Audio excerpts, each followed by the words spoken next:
কারণ আমি জানি তো আমার মাদ্রাসা আছে, এদেরকে আমি চিনি না। এরা 1 ঘন্টার মধ্যে 3 বার পেশাব করার ছুটি নেয়, 1 ঘন্টার মধ্যে 3 বার, অথচ পেশাব লাগেনি কিছুক্ষণ পরপরই। আমি একদিন চেয়ারে বসে দেখতেছি একই ছেলে 1 ঘন্টার মধ্যে 2-3 বার বাইরে আসে। আমি বললাম তোর খবর কি? কয় পেশাব। ও যখন পেশাব খানাত গেল, আমি আস্তে আস্তে ওর পিছনে দাঁড়াই আছি, দেখি কি কত পেশাব বার হয়। দেখি 1 ফোঁটাও পেশাব বাড়ায়নি, আমার দিকে তাকায় ট্যাপের পানি ছেড়ে দিচ্ছে। আমি বললাম কে রে, কি খবর? মানে মাদ্রাসার বাচ্চার এরকম দুষ্টই হয়, কি তোমরা দুষ্টামি করবে? এখনো যাও, সময় আছে, ও আর শুরু করিনি। হ্যাঁ যাও, এই যাও,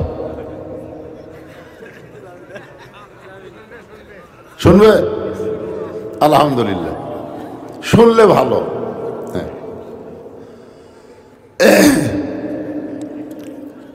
চিন্তা করে দেখেন, যারা ইহুদি, খ্রিস্টান, বৌদ্ধ, হিন্দুর ঘরে জন্ম নিল, তাদের মুসলমান হয়ে মরা খুবই কঠিন, ঠিক কিনা বলেন? এই আয়াতটা কিন্তু মুসলমানকে লক্ষ্য করে আল্লাহ বলতেছেন। কাদেরকে? ইয়া আইয়ুহাল্লাযীনা আমানু, যারা আমাকে বিশ্বাস স্থাপন করেছো, তাদেরকে লক্ষ্য করে আল্লাহ বলতেছেন যে মুসলমান না হয়ে তোমরা মরিও না। মুসলমানের ঘরে জন্ম নিলেই মুসলমান হয়ে মরা যাবে, এটা বলা যাচ্ছে না। কারণ একটা হিন্দু তার সন্তানকে জন্ম দিয়া মুসলমানের বাড়িতে লালন পালন করতে দিছে, 10 বছর পরে হিন্দু তার সন্তানকে ফেরত নিছে। আপনারা বলেন তো এই সন্তান ভগবান কবে না আল্লাহ কবে? বুঝে শোনা শুনতেছেন আপনারা, খেয়াল করে কি বলবে? আরো জোরে বলেন। জন্ম কে দিছে? হিন্দু, কিন্তু মুসলমানের পরিবেশে বড় হচ্ছে। আর একটা হিন্দু জন্ম দিয়ে মুসলমানের বাড়িতে লালন পালন করেছে 10 বছর, আবার মুসলমান জন্ম দিয়ে হিন্দুর বাড়িতে লালন পালন করেছে 10 বছর। এখন বলেন তো এই ছেলেটা এসে কি আল্লাহ কবে না ভগবান কবে? তাহলে কি বুঝলেন? যে জন্ম দিলেই হিন্দু মুসলমান হয় না, হিন্দু মুসলমান হয় পরিবেশের কারণে। বর্তমানে আমাদের বাংলাদেশের যে পরিবেশ চলতেছে, এটা কি সুবহানাল্লাহ না ইন্না লিল্লাহ? আল্লাহ বলতেছেন ইজা আসাবাতুহুম মুসিবাতুন ক্বালু ইন্না লিল্লাহি ওয়া ইন্না ইলাইহি রাজিউন। ইজা মানে যখন, আসাবাতুহুম মুসিবা, তোমাদের উপরে বিপদ আপদ মুসিবত আসবে, কলু, তখন তোমরা বলবে ইন্না লিল্লাহি ওয়া ইন্না ইলাইহি রাজিউন। এখন বলেন তো, আমরা মানুষ মরার পরে কেন বলি?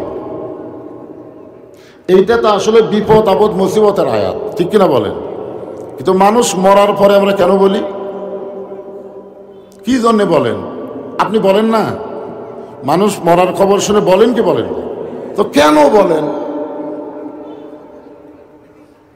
মসজিদের মধ্যে আপনি ঢুকতেছেন ডান পা দিয়ে, কেন ঢুকলেন ডান পায়ে? আপনাকে জানার দরকার আছে না নাই? মসজিদে ঢোকার সময় একটা দোয়া পড়লেন, আল্লাহুম্মা আফতাহলি আবওয়াবা রাহমাতিক, কেন দোয়া পড়লেন? জানার দরকার আছে না নাই? আপনারা কি জানেন? খালি পড়ি ঠিকই জানি না। যে ছাত্র পড়ে ঠিকই বোঝে না, ওই ছাত্র পরীক্ষাতে জীবনেও পাশ করবি না। পড়ে ঠিকই বোঝে না, পড়ে ঠিকই বোঝে না, খালি পড়ে। সারা জীবন যদি কেউ বলে পড়ে চোর ধরো চোর ধরো চোর ধরো চোর ধরো, কিন্তু কোনোদিন চোর ধরে না, এরকম চোর ধরো পড়া পড়ে কোনো লাভ হবে না? চোর ধরা লাগবে, চোর ধরা লাগবে। আজকে আমাদের বাংলাদেশে এরকম বহু পড়া আছে, পড়তেছে, কিন্তু পড়ার পরে তার চরিত্রের মধ্যে কোনো পরিবর্তন হচ্ছে না। আগে যা ছিল তার চাইতে বেশি খারাপ। ছোটবেলায় বসে থেকে পেশাব করতেছিল, এখন IBA পাস করে ডানায় পেশাব করে। এই তো লেখাপড়া করার পরে চরিত্রের পরিবর্তন হয়েছে। আগে বসে থেকে করতেছিল, এখন খাড়া হয়ে মারে। কি বুঝতেছেন? শোনেন, বর্তমানে আমাদের বাংলাদেশে যেই পরিবেশ বর্তমানে চলতেছে, এটা কেমন পরিবেশ? যে এখানে আমরা সবাই বসে আলোচনা শুনতেছি, ওই সাইডে কতগুলো দাঁড়ায় আছে, ওরা কি কাফেরের বাচ্চা? ওরা কার বাচ্চা? মুসলমানেরই বাচ্চা। অথচ আল্লাহ কোরআনে বললেন, وقال الذين كفروا لا تسمعوا لهذا القرآن والغوا فيه لعلكم تغلبون। কারণ কোরআন শরীফ আপনি সারা জীবন পড়েন, সারা জীবন আপনি পড়েন, কোনো লাভ হবে না। অনেকে বলে কোরআন শরীফ পড়লে প্রতি অক্ষরে 10টা করে নেকি হয়, হুজুর লাভ হবে না কেন? লাভ হবে। একজন 2 মণ আলু বিক্রি করতে আইছে, আর একজন যায় বলতেছে ভাই কতটুকু আছে? বলে 2 মণ। আমি 2 মণই নেব। আলুওয়ালা খুশি হয়ে গেছে, আলহামদুলিল্লাহ। 1 সের 2 সের করে বিক্রি করতে অনেক সময় লাগবে, তুমি যখন 2 মণ নিবা, আমারও 2 মণ আছে, নিয়ে নাও। তখন না হুজুর মাপে দেন। তাই বাড়ির আলু ভাই কম হবি না, কেন? বিশ্বাস নেই, মাপে দেন। মাপ করে হয়ে গেল 2 মণ 2 সের। তো খরিদ্দার বলতেছে আমি তো 2 মণ নিবার চাইলাম, কিন্তু 2 সের যে বেশি হলো। আলুওয়ালা বলতেছে দাম দেওয়া লাগবে না, ফাও, এই 2 সের তুমি এমনি এমনি নাও। তখন একটা গামছা নিয়ে 2 সের টোপলা বান্ধা কয় ভাই আমি যাই, কারণ 2 সের হলেই আমার 1 সপ্তাহ চলে। আপনার বলেন তো আলুওয়ালা আলু দিবি না থাপ্পড় মারবে? কি জন্যে? যে তুই 2 মণ নিবি বলেই তো আমি 2 সের তোকে ফাও দেব। তুই 2 মণই নিবি না, 2 সের নিয়ে যাবি। আজকে আল্লাহ কোরআন দিল কেন? আর আমরা কোরআন থেকে নিচ্ছি কি? প্রতি অক্ষরে 10টা করে নাকি। সারা জীবন যে কোরআনের বিরুদ্ধচারণ করেছে ও মরে গেছে, আর রোহের মাগফিরাতে আমরা কোরআন খতম দিয়ে দোয়া করতেছি, আল্লাহ ওক জান্নাত দাও। ফেরেশতা কয় আল্লাহ এটা কোন দেশ? কোরআন কি মরা মানুষের জন্যে না জীবিত মানুষের জন্যে? আল্লাহ বলতেছেন আমি কোরআন নাজিল করেছি জীবিত মানুষের হেদায়েতের জন্যে। জোরে কান সুবহানাল্লাহ। যালিকাল কিতাবু লা রাইবা ফীহি হুদাল লিল মুত্তাকিন। জীবিত মানুষের হেদায়েতের জন্য জীবন ব্যবস্থা স্বরূপ মুত্তাকির জন্য আল্লাহ কোরআন তাআলা কোরআন নাজিল করেছেন। বলেন সুবহানাল্লাহ। তো এখন একটু খেয়াল করেন, প্রতি অক্ষরে 10টা করে নেকি আছে, আছে না নাই? এই নেকিটা আল্লাহ কখন দিবে? 2 মণ আলু নিলে তো 2 সের ফাও দিবি না, 2 মণ না নিয়ে 2 সের নেবেন। তাহলে কোরআনের প্রতি অক্ষরে নেকি আল্লাহ কখন দিবে? যখন আমরা কোরআন মোতাবেক পরিবেশ, সমাজ, রাষ্ট্র যখন চলবে, ঠিক তখনই প্রতি অক্ষরে আল্লাহ 10টা করে নেকি দিবে। এখন আপনারা ভাবতেছেন হুজুর তাহলে আমরা কি কোরআন পড়া বন্ধ করে দিব? কোনো লাভ নাই। আমি বগুড়া রহমাননগরে দেখছি, ওই বাড়ির গেটের কাছে একটা ময়না পাখি ছিল। ময়না পাখি কেউ গেট খুললেই ও বলতো আসসালামু আলাইকুম। যাই খুলুক, 10 বার খুললেও প্রত্যেকবারই গেট খোলার সাথে আর কানের সাথে একটা শব্দ সেট করা আছে, গেট খুললি আসসালামু আলাইকুম। একটা কুত্তা মাথা দিয়ে গেট খুলছে, আসসালামু আলাইকুম। আপনারা বলেন তো এই ময়না পাখিতে সালাম দিচ্ছে, ওই কি সালামের উত্তর বোঝে? কথা কয় না, বোঝে? তো আজকে আমরা হচ্ছি ময়না পাখির মতন। ডান ভাই কেন মসজিদ ঢুকি এটাও জানি না। মসজিদ ঢোকার সময় যে দোয়া পড়ি তারও অর্থ আমরা জানি না। মসজিদ থেকে বের হওয়ার সময় যে একটা দোয়া পড়ে আল্লাহুম্মা ইন্নী আসআলুকা মিন ফাদলিক, যদি বলা হয় এর অর্থ কি কয় জানি না, সব খালি জানি না। কি মানুষ মরলে কেন ইন্না লিল্লাহ পড়েন? কয় জানি না। তো জানি না তো বলেন কেন? কি কোন জানার দরকার আছে না নাই? কথা বলেন, জানার দরকার আছে না নাই? আল্লাহ যেখানে স্পষ্ট করে বলে দিচ্ছেন ইজা আসাবাতুহুম মুসিবা, যখন তোমাদের উপরে বিপদ আপদ মুসিবত আসবে তখন তোমরা ইন্না লিল্লাহ বেশি বেশি পড়বা। এটা কার কথা? হাসিনা 15.5 বছর যা ইচ্ছা তাই করে গেল, একটা বারও তো ইন্না লিল্লাহ পড়েননি। পড়ছেন? আজকে বিএনপি নেতারা, জামাত ইসলামেরা বহু কথা বলতেছে, কিন্তু 15.5 বছর কি একটা কথা কষা কোন জায়গা যে লুকাইছিল খুঁজে পাওয়া যায়নি। আজকে শোনেন, খালি একটা কথা আমাদের মতন আলিমের মুখ দিয়ে বার আছে যে একদল খাইয়া গেছে আর একদল খাবি, খালি একটা কথা, কোন দলের নাম কথা। তোরা খেপলো কেন? এরা যে বলতেছে আর কোরআনের মাহফিলে বাধা হবে না, ভুয়া কথা। হকের পক্ষে কথা বললে যারা হকের বিরুদ্ধচারণ করে তাদের কলিজা লাগবেই, সে দে দল করুক। জোরে কোন কথা ঠিক কিনা? ভুয়া কথা। ঘরের মধ্যে কে রে আমি কলা খাইনি, কলার কথাই তো ওঠেনি। তুই কলা খাসনি। ব্যাপারটা হলো 15.5 বছর আমরা বিপদে ছিলাম, আগামীতে এই বিপদে যেন না পড়ি, এই জন্য ইন্না লীলার উপর আজকে তাফসীর হবে। কি গান? হ্যাঁ, নামের মধ্যে ইসলাম আছে, নামের মধ্যে ইসলাম আছে, একটা সামান্য নামের মধ্যে ইসলাম আছে। আর উনি বলে রাজনীতির মধ্যে কোনো ইসলাম নাই, ইসলামের সাথে কোনো রাজনীতি নাই। কে রে পাগলা, তুই একটা সামান্য নামের মধ্যে ইসলাম ঢুকেছ, আর এত বড় বিশাল একটা নীতি রাজনীতি, তার মধ্যে ইসলাম নাই। এখন যদি ইসলাম নিয়ে আমরা কথা বলি, এর তো ওয়াজ করবার আসেনি, একটা দলের প্রচার করতেছে। কোন দলের? কোন দলের প্রচার? কোন দলের নাম ধরবেন না, খবরদার। এখানে কোন দলের প্রচার করতেছি, আল্লাহর কোরআনের হক কথা শুনবার আছি। জোরে কোন কথা ঠিক না? কোন দলের প্রচার না। যদি কোন দলের পক্ষে যায়, যাক, প্রচার এমনি হবে। সে যদি আল্লাহর কোরআনের দল করে তাহলে তার পক্ষে যাবে, আর সে যদি মানুষের দল করে তার বিপক্ষে যাবেই। জোরে কোন কথা ঠিক না? এখানে তো চিল্লা চিল্লি করে কাম হবে না। ইসলামের রাজনীতি নাই, সূরা মুলুক বাদ দাও। তুমি কত বড় বাপের বেটা হচ্ছ? আল্লাহ নিজেই বলেছেন আমার কোরআনে হাত দিবে, হাত দিবে। ইন্না নাহনু নাযালনা যিকরা ওয়া ইন্না লাহু লাহাফিজুন। আমি আল্লাহ তাআলা কোরআন হেফাজতের দায়িত্ব নিজেই নিয়েছি। জোরে কোন সুবহানাল্লাহ। তাবারাকাল্লাযী বিয়াদিহিল মুলকু ওয়া হুয়া আলা কুল্লি শাইইন কাদির। গোটা পৃথিবীর রাজত্ব, কর্তৃত্ব, মালিকানা কার হাতে? সম্রাট শাহজাহান মসজিদের মধ্যে ঢুকে 2 হাত তুলে কাঁদতেছে, ও বাদশাহ বাদশাহ, তোমার দরবারে আমি ফকির।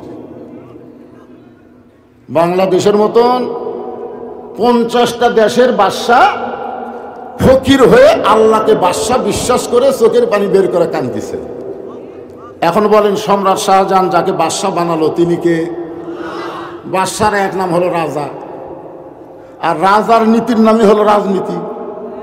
তাহলে আল্লাহর নীতি হলো রাজনীতি, আর শাহজাহানের নীতি হলো ফকরা নীতি। যেরকম কি নীতি? ও বাদশার বাদশাহ, তোমার দরবারে আমি কি? তো তাহলে মানুষের নীতি হলো ফকরা নীতি, আর আল্লাহর নীতি হলো রাজনীতি। তাহলে কেমনে তুমি বলো ইসলামের রাজনীতি নাই? কে রে পাগলা, ইসলামই তো হলো রাজনীতি। ইসলামের বাহিরে যত নীতি সব হলো ফকরা নীতি। জোরে কার কথা ঠিক না? সব হলো ভণ্ড নীতি, সব হলো শয়তানের নীতি। খালি আছে গোটা কোরআনই তো রাজনীতি। ভিতরে না ঢুকে বাইরে থেকে চিল্লি তাহলে হবে? আপনি ভিতরে আসেন, ভিতরে ঢোকেন। আধা আধি ঢুকলে হবে না, পুরোপুরি ঢোকা লাগবে। আপনি এই শীতের দিনে ল্যাপের কি অর্ধেক ঢোকেন না পুরাই ঢোকেন? মনে করতেছেন না ঠিক আছে 12,000 টাকার কম্বল গোটা শরীর দেবো, পাও খালি বাইর করে থবো। ঠিক আছে, দেখেন কিছুদিন পর মশা যখন শুরু হবে তখন মশারির মধ্যে কি গোটালি ঢুকবে না অর্ধেক ঢুকবেন? কথা কয় না। গোটা শরীরই মশারির মধ্যে আছে, তাহলে হাতটা বের করে থবেন। দেখি তো মশা কি করে, চুমা খায় না কামড় দেয়? আপনি যখন লুঙ্গি পরছেন তখন কি লুঙ্গি অর্ধেক পরছেন না পুরোপুরি পরছেন? আপনি যে ফুল প্যান্ট পরলেন, এই ফুল প্যান্ট কি অর্ধেক পরছেন না পুরোপুরি পরছেন? আপনি যখন ভাত খাবার বসলেন তখন কি পুরো পেটে খাচ্ছেন না অর্ধেক পেট খাচ্ছেন? কথা কয় না। তাহলে সব জায়গায় পুরাপুরি, খালি ইসলামের ব্যাপারে ছাড়াছাড়ি, এইটা তো ইসলাম দিবে না রে ভাই। এই জন্যে ইজা আসাবাতুহুম মুসিবাতুন ক্বালু, সকলে পড়েন ইন্না লিল্লাহি ওয়া ইন্না ইলাইহি রাজিউন।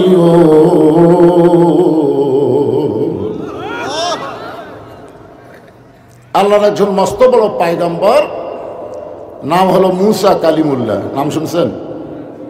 উনি মাঝে মধ্যে একটা পাহাড়ের কাছে যাইতেন আল্লাহর সাথে কথা বলার জন্য। কার সাথে? আমাদেরকে তুর পর্বতে যাওয়া লাগবে না। আমরা আল্লাহর কোরআন নিয়ে যদি তেলাওয়াত শুরু করি তাহলে কথা শুরু হবে কার সাথে? আরো জোরে বলেন, আল্লাহর সাথে।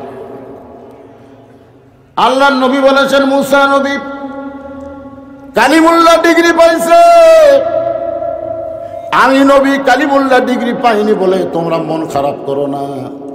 আমার যে উম্মতরা কোরআন পড়বে প্রত্যেকটা উম্মত একটা কালিমুল্লাহ ডিগ্রি অর্জন করবে। কারণ এই কোরআন কার বাণী? আরো জোরে বলেন। তুর পর্বতের কিনারায় দাঁড়িয়ে আছে মুসা নবী। আল্লাহ ডাকতে বলে, মুসা তোমার খবর কি? মুসা বলতেছে, আলহামদুলিল্লাহ, আলহামদুলিল্লাহ।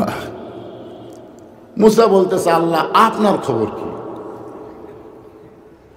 আসলে আল্লাহর সাথে মুসা কথাবার্তা বলবার পারে, বুঝলেন না? এই জন্য সাহস করে বলে ফেলে দিছে যে আল্লাহ আপনার খবর কি? আল্লাহ বলতেছে, আমি কেমন আছি যদি জানবার চাও, ইজহাব ইলা ফিরাউন ইন্নাহু তাগা। আমি আল্লাহ কেমন আছি যদি জানবার চাও তাহলে ফেরাউনের কাছে যাও। যখন কার কাছে? আপনাকে রাজবাড়ি আল্লাহ কেমন আছে? রাজবাড়ি